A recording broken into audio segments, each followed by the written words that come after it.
Ever since I left the city.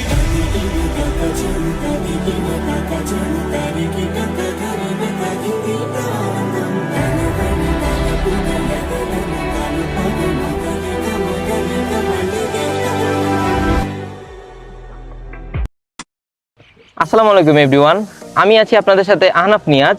আজকে অনেক দিন পর চলে আসলাম একটা নতুন ভিডিও নিয়ে। এর আগে আপনারা আমার যে সকল ভিডিও দেখেছেন সেখানে কিন্তু দেখেছেন আমি হচ্ছে যেই ড্রোন শটগুলো নিতাম সেগুলো হচ্ছে ম্যাক্সিমামই আমি DJI Mini 2 ইউজ করতাম। তো আনফর্চুনেটলি আমি বান্দরবান যে যখন ব্লগ করি তখন কিন্তু আমার Mini 2 ড্রোনটা হচ্ছে ক্র্যাশ করে, যার কারণে ওইটা আমি রিপেয়ারিং করাই এবং রিপেয়ারিং করার পরে আমার কাছে মনে হয়েছে যে ওইটার যে ভিডিও কোয়ালিটি সেটা কিন্তু আর আগের মতো নেই, ড্রপ করেছে।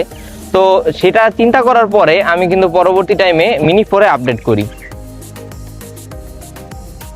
মিনি 2 থেকে মিনি 4 এ আসার আরেকটা অন্যতম কারণ হচ্ছে মিনি 2 তে কিন্তু চারিদিকে সেন্সর নেই, এজন্য দুর্ঘটনা ঘটার চান্স অনেক বেশি। কিন্তু মিনি 4 এর ক্ষেত্রে সেটা একদমই হচ্ছে না, কারণ এটার কিন্তু চারিদিকেই আপনারা সেন্সর পাচ্ছেন।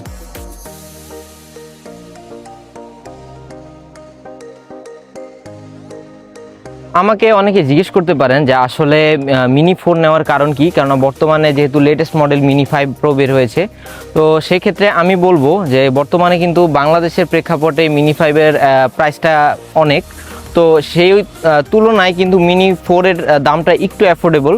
তো সেক্ষেত্রে কি হয় যে অলমোস্ট কিন্তু Mini 4 আর Mini 5 এর সব স্পেসিফিকেশন সেমই, কিন্তু Mini 5 এর ক্ষেত্রে কি হয়, Mini 5 এর ক্ষেত্রে আপনারা ক্যামেরার যে একটা রেঞ্জ এবং হচ্ছে যে আউটপুট এবং সেটার হচ্ছে ফিল্ড অফ ভিউ সেটা হচ্ছে বেশি পান, কিন্তু Mini 4 এর ক্ষেত্রে কিন্তু অলমোস্ট সিমিলারই, যার কারণেই আমি Mini 4 নিয়েছি। আর Mini 4 নেওয়ার মূল আরেকটা কারণ হচ্ছে Mini 2 এর ক্ষেত্রে কিন্তু আমি শুধুমাত্র হচ্ছে ল্যান্ডস্কেপ মোডে ভিডিও করতে পারতাম, কিন্তু সেই ক্ষেত্রে কিন্তু আমি Mini 4 এ তার সাথে কিন্তু যে রিলস মুড বলা হয় সেই রিলস মুডেও কিন্তু ভিডিও নিতে পারছি। আর সেই ক্ষেত্রে আমার যে ভিডিওর যে রেজুলেশন সেটাও কিন্তু অনেকটা হাই হচ্ছে। আগে হচ্ছে 4K 30 FPS এ ভিডিও করা যেত, কিন্তু এটাই কিন্তু আপনারা 4K 60 FPS পর্যন্ত সর্বোচ্চ ফ্রেম রেটে ভিডিও করতে পারবেন। ভিডিও শুরুতে আপনারা যে শটগুলো দেখলেন ওগুলো কিন্তু Mini 4 দিয়ে নেওয়া, কিন্তু এখন হচ্ছে আরও কিছু শট আপনাদের দেখাবো, তো চলুন দেখা যাক।